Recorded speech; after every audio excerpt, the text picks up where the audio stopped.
Hello and welcome to a very special episode of Roll20 Presents, featuring me and these two. Hi, everybody. How are we Hey. doing? So normally, if it weren't Thanksgiving, big dramatic American eye roll, we would be playing Burning Wheel. But this evening, Colin and Jess are away, and Austin is also away. So us Canadians have decided to play a more differenter game. In this case, a game called Fall of Magic. If you're interested in learning more about the game while we're playing, you can go to fallofmagic.com and check it out. Fall of Magic is a game that I played before it was released at Big Bad Con in October with its designer, Ross Cowman. And I liked it so much, I immediately emailed Ross when I got back and was like, give me the files. I want to play this with my friends on the internet. So Internet here we friends. are. Yeah, I'm excited. So, we one thing that's cool, and we haven't done this with the game before. I'm hosting the game. I'm gonna like walk everybody through the rules and stuff. But there's no GM. This is a no GM kind of game. We're all just gonna like make stuff up together, and it should be. Yeah, It get should. on our level, Adam. I know. I'm trying. I'm trying. In Fall of Magic, the game is driven primarily by a very cool map. So let's take a look at said map. Let me just pop over to it here for you 1 second. The map in Fall of Magic is it's a map of the world, and we will travel through it to explore the game. And it's got a bunch of the rules kind of like burned onto it. And in IRLs, it's on a very cool like cloth scroll. But Ross was cool enough to give us the files for his map, so we'll be able to do very much the same thing digitally.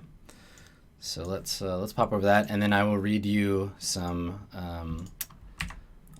I'll read you some details, and then we can get started. There's no real character creation process. Will there be flavor text? The whole game is flavor text. It's all just I love flavor the text. flavor of our text. Look at it. Look at that thing. Mm, It's gorgeous, eh? All right. yeah, I've also seen it in person, and it is a really beautiful like linen scroll that you Yeah. like unravel as you play. Yeah, it's good looking. It's pretty fancy. Yeah. So let me read the preamble for the game. So Fall of Magic is, if y'all can bear with me a moment, I'll read you here's your flavor text, Hilary. Fall of Magic is a collaborative storytelling game where we play a group of travelers in the company of the Magus. On the way, we'll encounter strange hosts, fantastic places, and perilous choices as we play to discover who our characters are, how they relate, and how our journey changes them. In order to play, we will need 2 to 4 players, which we have, and 2 or more hours of time, which we have. And instead of using the always popular in story games index cards, I've got characters that I've added for you. So we'll use those, and everyone should be able to look at everybody else's character sheet. The character sheet is just going to be your name, your title, and a couple of traits that you'll accumulate as you go. So a single session, which is what we'll be playing today, we won't get all the way through the story. It's going to feel just like several chapters of a book or a really good first episode of like a fantasy series. The last time that I played, it felt very much like like the beginning of a Miyazaki movie. And our own personal sort of flavor will come from both the illustrations in the map and the stuff that we include in the game, because we all have a lot more kind of authority over what's happening in the setting than we might normally in a more traditional role playing game. So before we begin, there's some things to understand. So Ross has included in the rules these little short paragraphs that talk kind of about what to expect from the game and what we kind of want to aim for as we play. So, a good game session should give you that feeling of excitement and connection, like a good conversation. And all those same rules about being a good conversationalist apply. Listen, ask questions, bear witness to the things that inspire your fellow players, and let us know what inspires you. Make sense? Think small. So when it's time to make something up, think small and don't plan too far ahead. Let the story be a wondrous beast we chase but never capture. Ask questions with no clear answer. Raise conflicts with no ready solution. By letting go, the story we find together will be more profound than anything we might have planned alone. Fall of Magic is social because play centers around characters, relationships, and exploration of culture. It's fantasy because things are possible that are not possible in our daily lives. The world will come to life if we treat the characters like they were alive, make them diverse, nuanced, and sometimes contradictory. Use the space to reimagine and explore without the restrictions and stereotypes around race, class, or gender that we experience outside the game. And lastly, your emotional safety is more important than any game. So if anything comes up during the story or at the table that makes you feel uncomfortable or is ruining your fun, let us know. We can change that detail, fade to black, or take a break if we need to. Likewise, check in with your fellow players before introducing an element to the story that you know might be difficult or triggering. So we were joking about no shrews before the game started. Yeah, we talked about how maybe there should just not be any shrews in this. No shrews. Wondrous land at all. It's a shrew-free environment. Mm-hmm. So, I want to live there. Yeah. So that's our sort of preamble for the game. Now, the steps to play, a lot of the setup is done for us already. Ross, being the awesome dude that he is, came in and set up this Roll20 account for us, so it's all built in here. Normally we would unroll the scroll on the table and we would contain on the scroll a portion. So like what we're seeing on the screen now, a little bit of the map. Now I'm just for the sake of the audience, I'm going to show you the rest of the map. So we begin our journey in Ravenhall, but look at how far we have to go to get to Umbra. There's a lot of space in the world and lots of different paths we can take. There's also some like underground areas if we go into the mouth of the deep, and there's these islands in the Sightless Sea that are random. They're drawn from a deck of cards. So every time we play, theoretically, it could be a very different game. So the premise of the game is that magic is dying, and the Magus is dying with it. We travel together to the realm of Umbra, where magic was born. We don't know why. Are we trying to restart magic? Is it going to be the Magus's funeral? Is there some other reason for our characters to be doing this? We don't know yet. We'll figure that out as we go. The first thing that we do is choose a name from the options on the list. So, Harp, Cabu, Elamura, Justice, Vago, Fawn, Caspian, Piccolo, or River. So, does anyone have a particular attachment to any of these? Whatever y'all choose, we'll make the characters for you.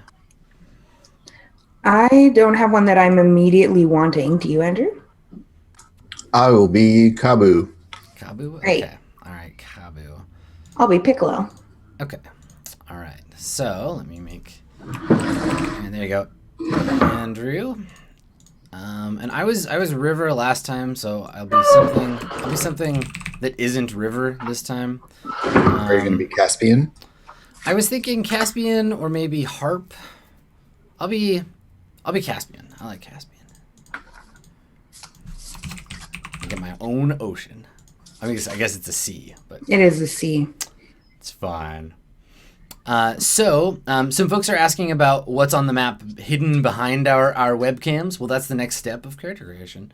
So in this section in the bottom left, we choose our title. So the other two things that make up our character are a title and where we're from. And so they're together. So you might be Piccolo, Ranger of Mistwood, or Piccolo, Merchant of Estalia. So again, kind of the same thing. We each choose a title and add it to our character sheet. Is anything jumping out to anybody? So if I'm a fox, I'm not a literal fox. I don't know. Can I be a literal fox or Yes. a literal raven? Definitely. Yes. Yeah.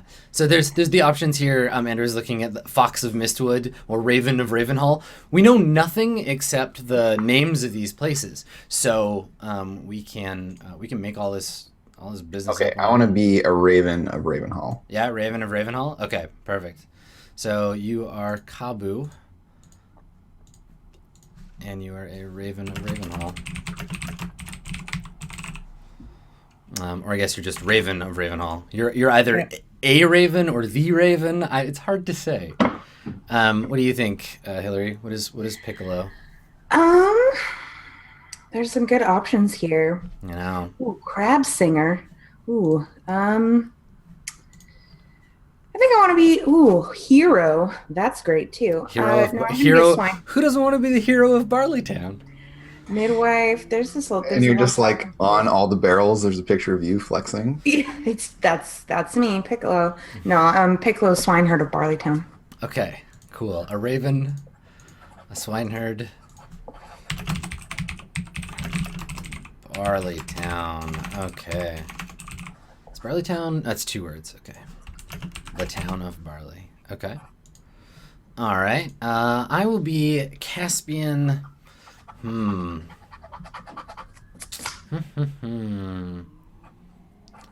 Let's see. Last time I was the apprentice of Ravenhall. Maybe this time I will be. Gotta branch out. Maybe I'll be I'll be a stallion. Maybe I'll be a scholar of Estalia. But that's kind of. I was kind of a scholarly dude last time. You don't want to be the crab singer? No, I don't think I want to be a crab singer. You don't want to be a literal fox? Are you a giant? Are you a midwife? Maybe We're just gonna ask you No, just if keep you're asking me ever until something one like hits. I think maybe I'm gonna be a knight. I'm gonna be a knight of Stormguard. That's All what I right. want to be. Well, that's very Ooh, fitting. that's a to good me. option too. Good thing. Knight of Stormguard. Yeah. I was considering air, but I thought Prince Caspian might be a little on the nose. So. Yeah, I feel that also. Okay. All right. So we've chosen our title. Now, and this is going to blow everybody's mind, now we choose a token. So up at the top, you can see we've got these tokens. And these in the physical game are literally like coins, like physical coins. I was going to say, Andrew, I feel like yours has been chosen for you. A little on the nose, don't you think, Andrew? A little on the beak. Little on the Hey, beak. step off. Okay, you don't know me. My ravens. You don't know. I feel like I do, but that's cool. I mean, I'm like I have a crow tattoo. I kind of have to. I know. Hey, Adam, do you Yes. want to be a sword? You're a knight, right? Is there a picture of a pig being pushed with a stick? I'll be that one. There isn't. There definitely if is anyone not. was wondering if there is, there's not. For those viewers at home wondering, Yeah, this is no, it. there is no No. swine. But I will be. I'll be I the actually tree. kind of just want to go the obvious route and just be the sword. I'm going to go the obvious route too and be this tree. You're gonna be the tree? Okay. It's Sorry. obvious because that's where we root for truffles. I get it. Root. It's a joke. Okay. The So swine tree. now we have to choose. also- We have to Go choose a ahead. coin for the Magus. So we all share the Magus's coin. Is the Magus the candle? Or is the Magus? Okay, yo, I need to get a look at like what's And on. is it? Yeah, those are the other sides of these coins. Yeah. So like Oh, I candle see. snuffed out, the river run dry, The egg tree instead with of no a leaves. raven. Yeah. Yeah. The broken, Broken sword. Yeah. So, I like- sorry, clarification. Yes. Is it Magus or Magus? I think it's pronounced Magus. I think that's the way it's pronounced. Okay. I'm gonna let you. We're what? gonna pronounce it that way, and it's fine. It's a fantasy world. That's how I've. Fantasy That's. world, and I that's mean, the it's a real word, but I've that's the way I've always heard it pronounced. Sure. That's definitely the way it's pronounced. Do we want to have the Magus be the like river / ocean? Is that like a nice metaphor? Yeah. I mean, I feel like either of them are pretty good. I like the candle. I think. Just because, I mean, again, like if we're going for obvious, it's the like candle burning down, right? The Magus. Yeah, we have been going for obvious. Yeah. I also like that it's a different color. It's a True. more different color. Yeah, and that was the other thing. It's a different color. Yeah. Okay, let's go with that. So here are our tokens. Okay, cool. All right. So let's take a look at our first location. So we placed the Magus on Ravenhall, which is where we begin our journey. So the Magus is in Ravenhall. And the way we play the game, there are sections of the map. There's Ravenhall, there's the Oak Hills, there's Barleytown, Mistwood, the Stormguard Mountains. You can see each area in bold in these sections. And in each one, there are scenes, basically. So in Ravenhall, there's the Scrying Pool, the Rose Gardens, the Menagerie, and the Bridge. On each turn, and we'll figure out who wants to go first, doesn't really matter, you'll take your token and place it on a scene. So if you want to have your scene on the bridge, you want to have your scene in the menagerie, you place your token there. And then you narrate a scene. So you describe the scene from the perspective of your character. What is the place like? What do you see and hear? What's going on right now? What is your character thinking and feeling? How you do that is totally up to you. Underneath, there's a story prompt. So you can see, like, for the bridge, there's your face in the river. You have to use the story prompt to add some additional element or description of the scene during the scene as you play it. Right. So if I chose to describe the bridge, I have to include my character's face in the river in some way. So once that's done, you pass the turn to the next person. Normally we would go like clockwise, but there's no table. So we can go like me, Hilary, Andrew, and rotate that way because that's what it looks like on the screen. Great. Now, if you see an area that has these little pluses, like Beautiful, Legendary, Fierce, you see that area for the Rose Gardens? Mm-hmm. If you do a scene in an area like that, when you are done, someone else will add one of those traits to your character or one of your own characters. So select one of the traits listed, and you describe. Sorry, it's you do it, but not necessarily for yourself. So you pick one of the traits and you assign it to yours or another player's character. So they don't even have to be present. You could just be like, I'm in the Rose Gardens and I'm walking alone and I'm thinking about Kabu and the moment that we met. And we could play a little scene about that, and then I could assign Kabu the fierce trait or whatever, depending on how the scene plays out. Mm-hmm. On your turn, once you rotate around, on your turn, if you're already on the map, you can either move your character to another location, or you can move the Magus to the next place, which is to say we all move to that next area. You describe the location and its story prompt. So you see how the Oak Hills has the ending of summer? Mm-hmm. Whoever moves the Magus describes the ending of summer in the Oak Hills from the perspective of the Magus. And again, the person who moves the Magus first will get to make up some details, but we can also talk about the Magus together during our earlier scenes. Okay. Does that all make sense? Mostly, yeah. Okay, cool. There are a few things where, like, you see down at the bottom here, like scouting ahead. We'll have to roll a d6. These are perilous prompts, so things that are dangerous for our characters.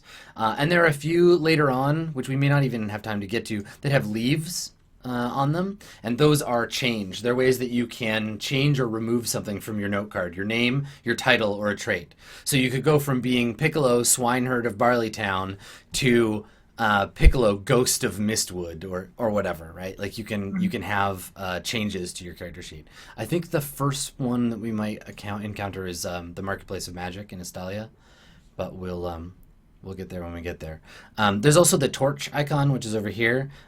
These are for the other side of the map, for the underground. But there's one by like Mouth of the Deep. Yeah, I definitely don't think we'll get to those. But if we do, that's a place. Now, there's no authority. Like you can't obviously like it's sort of built into the game, but you can't just like proclaim things about other people's characters. But NPCs, locations, all that stuff is pretty much like free, like to do with as we please. So if you want to make a statement about something, generally we want to avoid like directly contradicting each other and be like, there were many trees in the Oak Hills, and the next person be like, there were no trees at all, even though that's what we just said. Like the name is ironic suddenly. Yeah. We're gonna want to build on each other's contributions. Now I know how Andrew and Hilary and I play games together because we've played lots of games together. But I'm going over some of this stuff because the game is quite different from what we've been showing, and it's GM-less, so there isn't one person who's kind of like in charge of the game. So we're it's a good coin pile. I can see you grinning, Andrew. Good work. Okay, so let's learn some things. Let's go on a journey. Let's go on an adventure. I think there was some way for you to like clink them. I know. Roll20. Yeah, I would. That's an expert. Thing. You would be doing that so much. Playing this in real life, yeah, there's a lot of coin fidgeting for sure. Yeah. P.S. I've totally written my name on an actual index card because beautiful. Of course I have. You're living the game dream. You're doing it for reals. All right, so we're in Ravenhall. We can see from the illustration, Ravenhall is a castle, maybe a manor of some kind. It has grounds. Yeah. Why don't we roll randomly to see who starts us off? So I'll roll a d3. I'm 1. Hilary, you're 2. And Andrew, you're 3. Gasp. All right, it's me. Okay. Rigged. Hacks. Hey, Adam. Yes. Can you reorder the characters in the character list into the order we're sitting in, so that I can tell what order that is? Absolutely. Okay, That so would be grand. it's Thank you. Caspian. That would be grand. And then Piccolo. Okay. All right. Great. Thank you. Okay. So I'm gonna start, and I think I'm gonna start with the bridge. We'll start with the establishing shot. Okay.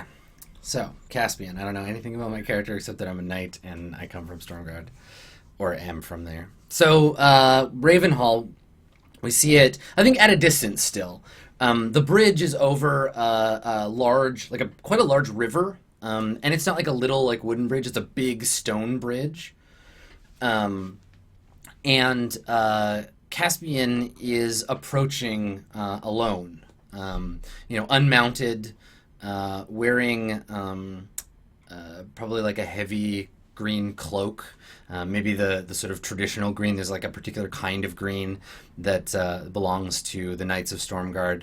And so he's wearing this cloak and approaching sort of slowly, and has stopped on the bridge. And it's, I think, like midday, and there are trees along the either side of the river. And I've stopped to drink from my wine skin before I approach Ravenhall. And I think that when we get closer in, we can see that Caspian is maybe older. I think most of the Knights of Stormguard are kind of a younger generation, and Caspian is definitely like an older man. He has gray hair and a graying beard that's cropped quite close. And I have a sword, but it seems to hang almost forgotten at my side. And I'm leaning on the stone edge of the bridge when I spot a bird, a black bird, and the bird is sitting there, kind of looking at me on the edge of the bridge. Andrew, is the bird your character, or is it just a bird? I'm gonna have a conversation with it either way, but yeah, the bird is my character. Yeah. Okay. So you're a literal raven. Okay. I mean, we'll see. Okay. Sure. Right. Yeah. Fair. Magic's not dead yet, baby. It's true.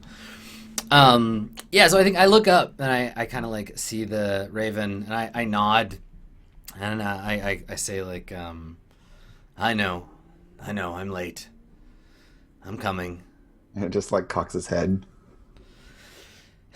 It's a long road for an old man.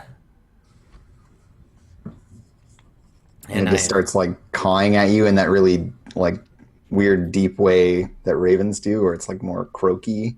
Yeah. And that probably echoes around this with the water and everything else. Mm-hmm.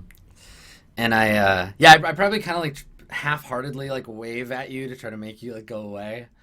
And I turn and lean over, and there's a wind, I think, that picks up from the direction of Ravenhall, and I sort of squint and pull my cloak tight around my shoulders and pull up my hood and lean on the edge and look down into the water. And I think that what I see in the river at the bottom, the water's really clear, and at first I see the reflection of the sky above, but as I focus, I can see that at the bottom of the river, it's actually more like a canal, like a stone, like carved stone. And in the carvings at the bottom of the river, there are scenes that have been carved in. And one of the scenes is a great and terrible battle. There's a village burning in the background, And there's a younger version of me. Like I see a younger like Caspian like holding a banner like aloft and like leading a charge against this now long since like worn thin by the passage of the river, this like foe, this crowd of enemies. And I think I shake my head and turn to the raven and I say, all right, go on ahead. Tell him I'll be there soon enough. And I stand with sort of a creak and my armor clatters a little, and I start to walk towards the castle. Yeah, and I think the bird like circles once overhead and then wheels away to the castle. Awesome. Okay, cool. Piccolo, swineherd of Barleytown. That's me. That is you. All right. Let's see. Come on. There we go. So the next thing that we see is I feel like we're kind of watching the raven do that last circle and then kind of head in towards the main buildings. And in the center of this, kind of fortified town, there's one part that's inside the main larger building, and it's this little garden, and in the garden there's a fountain, and there's this one like large, just clear, glassy topped pool that doesn't seem to be affected by ripples from the water, coming into the rest of the fountain. Oh, that's cool. So there's like actually a fountain like pouring water into it, but it's not moving. It doesn't move.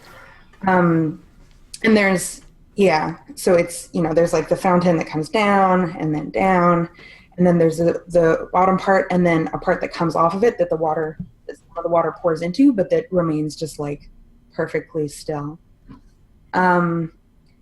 And next to that, kind of in the grass around the base of it, there's this, kind of like little scrubby bits of grass that stubbornly poke up around the edge of the stonework and everything that haven't been cut back yet.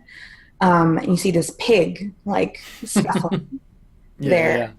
And then kind of like, so what's the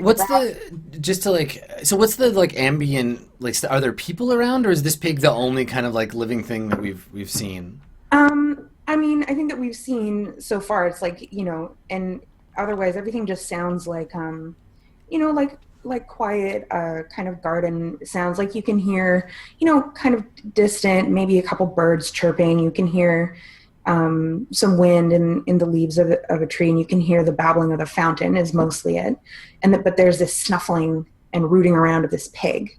And then it kind of sniffs up at the edge of the fountain of this still pool, and kind of like gets up on its front feet and like pokes its head at the pool and is about to kind of take a drink at it. When you hear me yell from, behind a tree or whatever, like, "Hey, you stay out of there. That's not for you." The pig kind of like looks at me like, "Oh, whatever," and gets back down. And you can see now there's like a couple other pigs in the garden here, just kind of like rooting around in the underbush and at the roots of the trees and stuff. And I come over to this pool, and kind of like smooth the dirt off the edge that the pig had tracked up onto it, and just kind of, just stare into the pool for a minute. And I don't know, it's glassy and it reflects the sky, but like, I don't know, it's really easy to get lost in. And,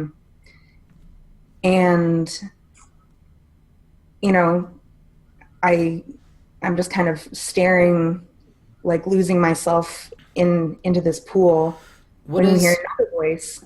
I'm curious, like when we see you like stare into the pool, what does Piccolo look like? It's just the sky in the pool, though. Oh, there's just we don't. Okay. No, like you can lean over the pool, but sure. It's the guy. Okay. It's like, it's obviously not just a pool of water, like there's some enchantment about it. And you hear this other voice, say, Piccolo, we've, you're needed. Magus is calling for you, and I'm kind of sigh and like nod. And as I turn to go from the pool, the whole kind of glassy surface, like there's this flash of like memories across it. Mm-hmm. And there's me, and you can see me. I've got kind of like ashy brown hair, like dirt smudged face. I look probably, I don't know, 12 years old maybe in this scene that we see flash up. Mm-hmm. I'm wearing kind of like rough hewn clothes, and I'm supporting this person at the elbow, and kind of like helping them into a chair, and bringing something to them, bringing it back. And there's another scene of me, and it's hard to see this other person, but there's another scene of me. I'm a little bit older, and I've got, again, it's just kind of like household, like helping task kind of things. And yeah, the last one that flashes there is, it's me with the pigs again. Kind of like talking to myself, talking to them, about how we all better be ready because we have a journey to go on, and it's a great honor, and there's no reason to be frightened, and that everything's going to be fine, and there'll be lots of apples, I'm sure, and it's kind of like talking my way through it, and yeah, then I've gathered up the pigs, and I'm on my way out of the garden. Awesome. Cool. Okay. I like that. I like that you're bringing your pigs with you on our magical journey. Well, why else would you bring a swineherd except to herd the pigs? I mean, I guess so. Okay. So your turn, Cabu, Raven of Ravenhall. Okay. Cabu, the Raven of Ravenhall, goes to the rose gardens. What's going on in these rose gardens? So remind me again exactly how this rose garden situation works here. You begin by describing the place, right? We haven't seen the rose gardens before, so describe the place, use touch, smell, taste in your description. We'll ask you questions. Hilary and I will try to prompt you for more stuff. You play your character. You can ask us to play parts of the scene, so you can say like, can you play the weather, or can you play a servant, or like, it doesn't have to be, like, you can just assign us narrative stuff to do. And when you're done, you will assign beautiful, legendary, or fierce to you, me, or Hilary's character. So okay. Piccolo, Caspian, or Cabu will get one of those three things. Can we narrate the Magus into these scenes, or is he only allowed to be in scene? All it says is that the person who moves the Magus has to describe the story prompt for the next thing in character, like from the Magus's perspective. But you can start throwing out Magus stuff. Okay, so I'm curious to find out if the Magus is just like a blurry memory for Piccolo, or is actually a weird shadow entity that happens to look that way IRL. Well, Cabu. I didn't want to shut it down. Yeah. I want the Magus to be in this scene. I want the Magus to be like in the rose gardens. Okay. And maybe that's where they meet with people. Okay. At least when the weather's nice, or they've chosen to meet with people in the rose garden. And like, given that the Oak Hills includes the ending of summer, I'm assuming it's like late summer, so the roses are like mostly done blooming, or at least these roses are. Mm-hmm.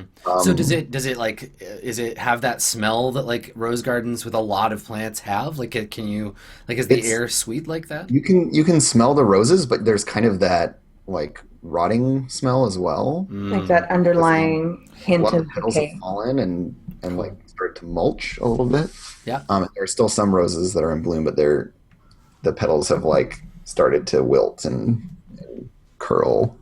Okay. and it's been really hot, so a lot of it is like everything's really dry as well. Um, and so there's a lot of like the magus goes and like is like touching the roses Hmm. and smelling them.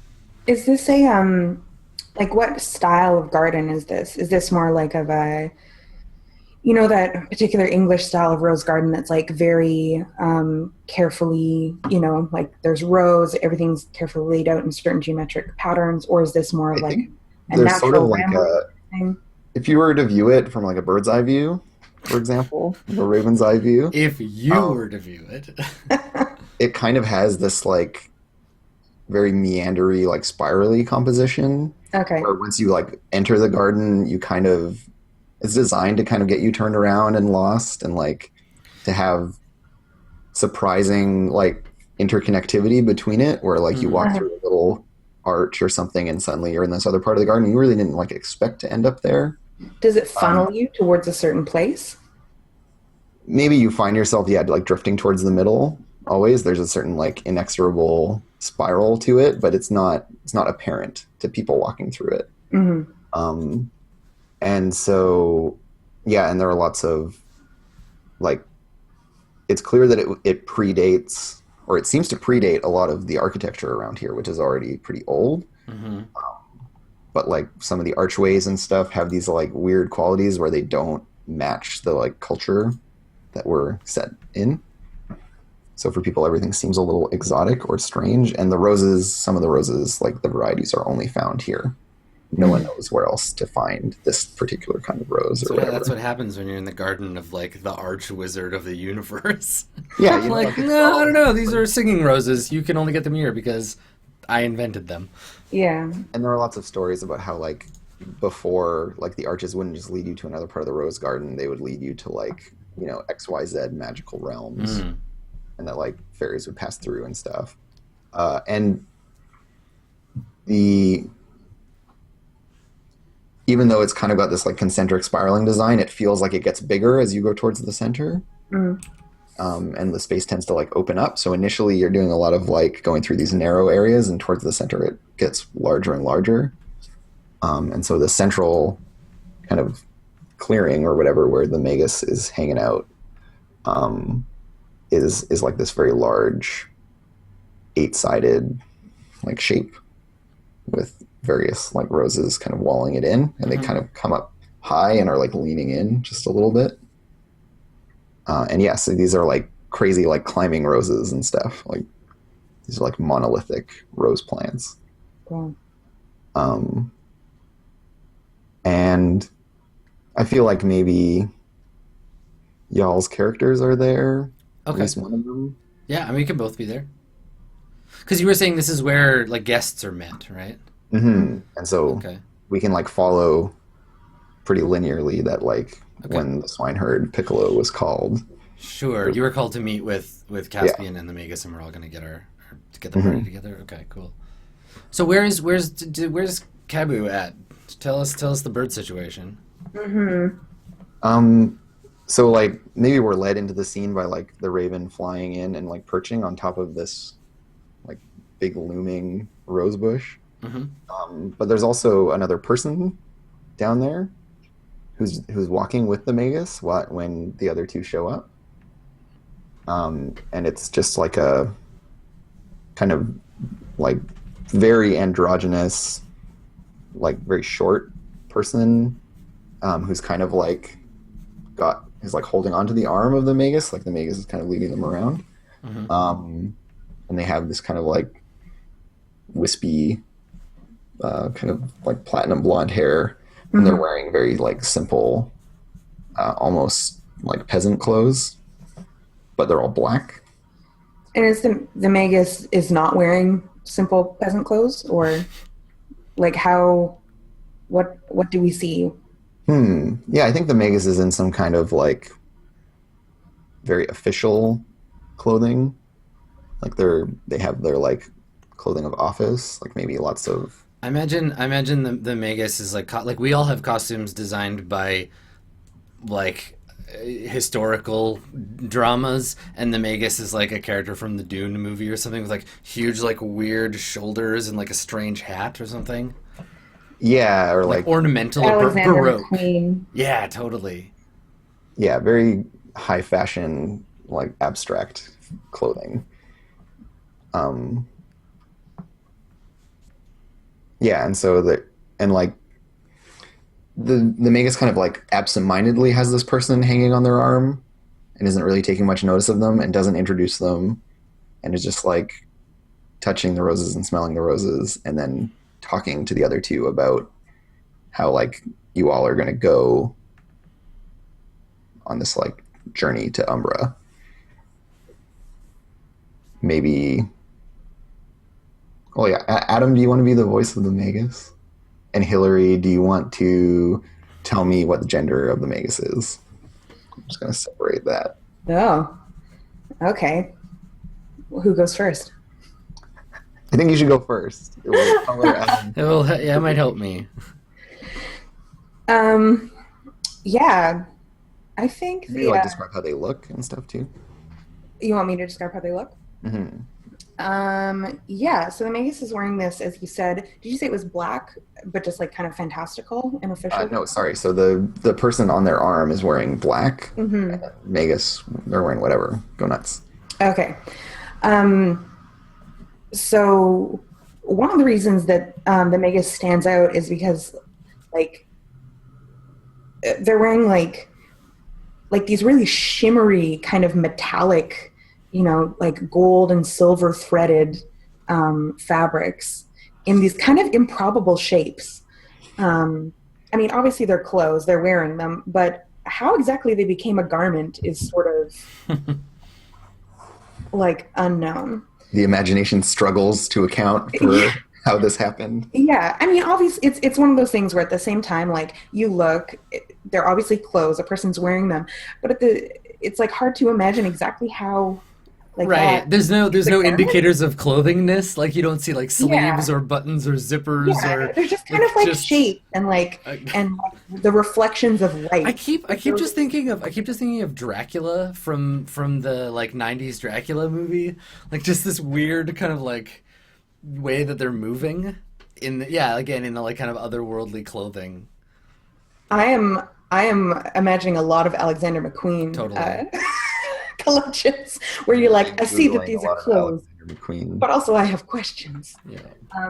So yeah, and I think the Magus is a woman. Okay. And yeah, she's got long hair. It's piled up in a kind of it's braided, but then like kind of piled up haphazardly on the top of her head. It doesn't fall, but again, like it doesn't really make sense why it doesn't just all fall down. So what happens when you get dressed with magic? Exactly. Throw some shapes on yourself, pile your hair in a kind of half braided heap, and good to go. I feel like most of the stuff about when someone tries to describe how she looks, or they mostly are grasping at more like, well, I kind of had this feeling of this, or there was kind of a reflection of these colors, or less like, oh yeah, pants. Yeah. Totally. Or whatever. So that's what we see of her. Okay. Okay, so this is fundamentally supposed to be a scene about or around Cabu. So I want to learn more. I want to learn more about you, bird person. Yeah. So rather than be like, I'm going to be the Magus and I'm going to just give you your mission and stuff, we've seen the Magus, we've seen the Rose Gardens. Let's get to. I want your jam. Yeah. Okay, so yeah. Voice the Magus as and when necessary. Yeah, there's like this short person who's just kind of like on their arm, like almost like a childlike person. Mm-hmm. And I think occasionally they're like pointing at roses for the Magus to go look at. And, like the Magus will like hold roses down for them to sniff. Mm-hmm. And like before the conversation, like the last one that this happens with, like Kabu actually reaches out and like touches it to smell it, and like the Magus turns away, but we like the camera stays on and we see like they smell it, and then it just like wilts and goes to dust, and crumbles away, and then they like turn and follow. I'm staying the fuck away from you, fucking Kabu Stormcrow. Okay, cool. So is this does the? I mean, I assume you're both the bird and the child, right? Like I feel like that's okay. Yeah.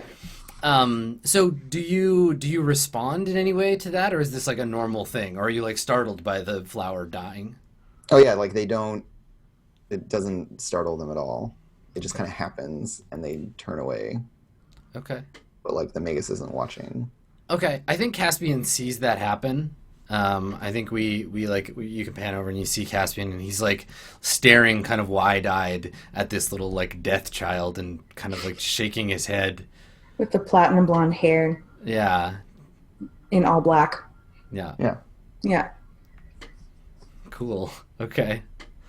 And you got anything else for us, Kabu? Is that, I mean, I feel like that, like, we probably fade out as the Magus begins to explain, so we can keep Yeah, off totally. screen. Okay. But like Kabu is like on the Magus's arm all the time. Sure. And where's the bird?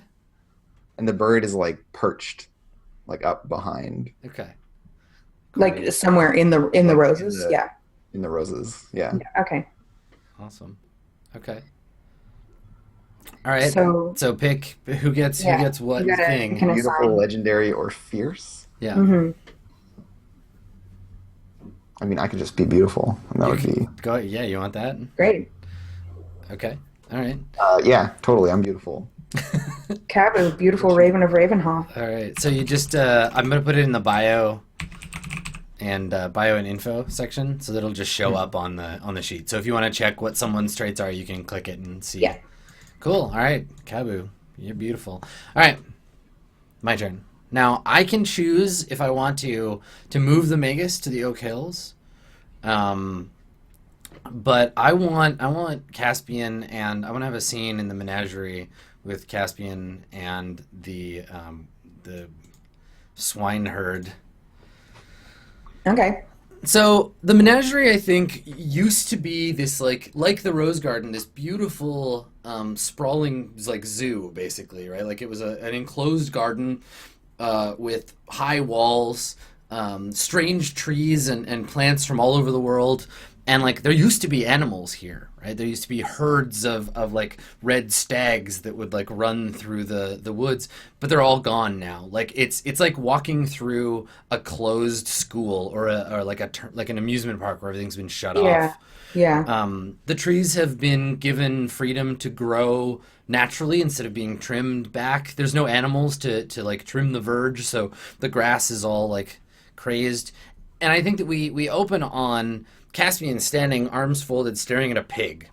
And the pig is like snuffling around, and it's like snuffling around in the roots of. And Andrew, if you want to, you can play the pig in this scene. Oh yeah, totally. But I think that we see it snuffling around in the roots of like a tree made out of crystal. Like the tree looks like a rock formation that has grown in tree form. And at one point, it's like long, spindly, like stone branches held crystalline leaves that would like tinkle together. But they've all since fallen, and so there's just broken glass all over the ground. Yeah, and they haven't regrown. So it's just this like petrified stone tree and just like shattered glass all around, like tiny pieces of shattered glass. And maybe Caspian is standing staring, still in his armor, holding like one of these leaves and like looking at the pig. And I look over to Piccolo. What are Piccolo's pronouns? She. Okay, she. Okay. And Kabu, you're they, right? Mm-hmm. Okay. Yeah. All right. Caspian's he, and the Magus is she. Okay, now I can address you all correctly. Okay, so, yeah. So I say to, I turn to Piccolo and I say to her, I'm like, have you ever been to Ravenhall before, girl? And I kind of like take a moment to realize that you're talking to me and not the pig. Yeah, I'm still looking at the pig. Yeah, and the pig like turns. And I take a moment and oh me, um, uh, to where? Here, Ravenhall, Oh yes, Magus's palace. oh yes, I live here. I kind of like, I've always been here. I kind of squint and like look you up and down. Like, strange. You seem so normal. Well, not everything's fantastic, not all the time, right? Someone has to herd the pigs and bring the meals, right? I suppose I just expected the Magus to have animated furniture for those sorts of things. Oh no, you can't animate furniture anymore. Not anymore.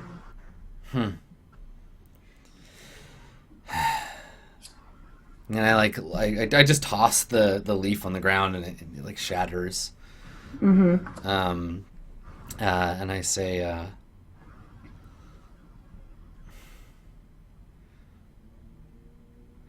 so, what happens to you when we reach Journey's End? When this is all over? Oh, um, I, I don't know. I've never been outside before. And I think that I put my hand on the like hilt of my sword in a gesture that means to be like comforting, like don't worry, I'm like a tough guy with a sword. But I And think I'm more like, oh gosh, your sword. yeah, and it comes across as a little unnerving and a little like not strange, but like there's something sort of dark about it. Like sinister. Yeah, Yeah. it's a kind of It's a threatening. reminder that you kill people and that's your job. Yeah. And I think that when I do that, I like put my hand on my sword. Maybe we go to like a flashback um, of Caspian, and we hear maybe things like fade, and we kind of focus on Caspian's face, and we hear like shouting and like the clashing of arms, and we see Caspian, a much younger man, with the like long flowing like braided green like dyed green hair of the like Knights of Stormguard, and it's braided in like a particular way that sets him aside, and you can see he's covered in like he's splattered with blood, and he's kneeling over a woman armored in the same way. Who is pinned to the ground with a spear that seems to be made of like naturally like grown wood, like it's like rosewood that's all like grown to a long like point, and so she's pinned to the ground with this spear in her, and she's handing the sword to Caspian, and Caspian like takes The it sword from that her. has one. Yeah. Caspian takes it from her with like tears in his eyes, and stands. And I think that we see something large and like tree-like moving towards him as like a dark shadow before he sort of shakes the memory from his head. And Yeah. he looks again like he kind of blinks, and he's been staring like out into the middle distance for a bit now. Like longer than that memory. Yeah, what does Piccolo say that like shakes him out of his sort of reverie? Um, she's Ida, no, no, I'm very sorry. No, and she's like, And it's like the pig is like gnawing at your boot. Yeah. Okay. I think that I laugh actually when you say that, not like heartily, but like a kind of sad, like quiet laugh. I'm just like, and I kneel down, and I think that I don't know. How do you pet pigs? You like scratch them or like? yeah, you could like scratch them behind the ears. Yeah, and I think I like. You like wrestle with a pig a little bit. Like Yeah. they're- You could pat it. I think I kneel down and I like scratch the little piggy on its head, and I look up at you, and I say, well, I have the feeling you're going to be better company than an animated chair anyway. And I stand up and I'm like, come on, pig. And then I look to Piccolo and I'm like, best get going. It's gonna get cold soon. And I nod and I follow along. Okay, cool. Yeah. All right. So, Hilary, Mm-hmm. you So can, it's my turn. and it doesn't have to just be if you want to do the Rose Gardens or the Menagerie as well. You can, Okay. or you can grab the Magus and we can jump over to the Oak Hills. So basically, these are the locations that exist, and we can play it. We could just spend 2 hours playing. Yes, we could just hang out in Ravenhall till everyone's done as many scenes as they like in Ravenhall. Perfect. Until all three of us are beautiful, fierce, and legendary. That's right. Oh, I see. So you want to grind Ravenhall till we get all the cool stats? Then we'll. Andrew wants to grind the rose gardens, but Get a rash. that's not what we're doing. I am gonna move us to Oak Hills. Okay. Cool. Actually, no, I'm not. Ooh. Okay. Ooh, I've changed my mind. This is gonna be a pretty short scene though. Okay, cool. Well, maybe we can do this one, and then we can take a break because we've Great. got. I mean, you've got some time to do the scene. Yeah. It's not going to be long. Okay. So it's another scene at the bridge, but this time instead of it being kind of this lonely old soldier, crossing. Yeah. The bridge has been like festooned with bunting. There's like kind of a crowd, but kind of like a small and, kind of pitiful crowd for it being like, you can see that it's meant to be a celebration and like a kind of big to-do, but there's not really enough people for it to have that kind of feeling. Mm-hmm. So there's this, like, it's obviously meant to be sort of celebratory and whatever, but it comes off kind of sad. Yeah, it's a little like hollow. Yeah. And so there's a kind of, there's the knight Caspian on, kind of walking, and then on the other side there's myself with my pigs, and then in between us there's this this kind of sturdy like a horse or a mule, not like a big draft horse, but just like a sturdy looking kind of horse with the Magus riding, and I think Cabu riding on the horse as well. What, the horse doesn't turn black and shrivel up? No, it's fine. Wow. All right. Yeah, and so so Cabu and the Magus are kind of riding this horse, and Caspian and Piccolo are. Caspian's like actually flanking the horse and like leading it, and Piccolo's kind of like trying to keep these three pigs in line, kind of just a little bit afterwards, and people are nodding, and every once in a while people are kind of like half-heartedly trying to like get a cheer going, and it just doesn't really take. Are we okay? So we're walking. Yeah. And then Cabu's like on a horse. Did you say where the Magus is? Like, do we They're see on the the same horse. Okay, so they're just that's right. Yeah. Okay. Yeah. Cool. I just want to be clear. I feel like Cabu, you're quite like your child is they're quite small, right? Yeah, they're tiny and like very like waifish. When we say child, do we mean like 5 or like 10? Like, yeah, like 12 or something. Like. Okay. All right. Okay. And Hilary is a statue. Or do we lose a Hilary? We may have. Okay. Well, let's grab a break now, and we'll get Hilary resorted. It's as good a place as any. It's good place as any, and we'll finish off the scene at the bridge when we get back. Sounds good? Sounds good. Okay. Let's go grab a break, and we will be right back after this.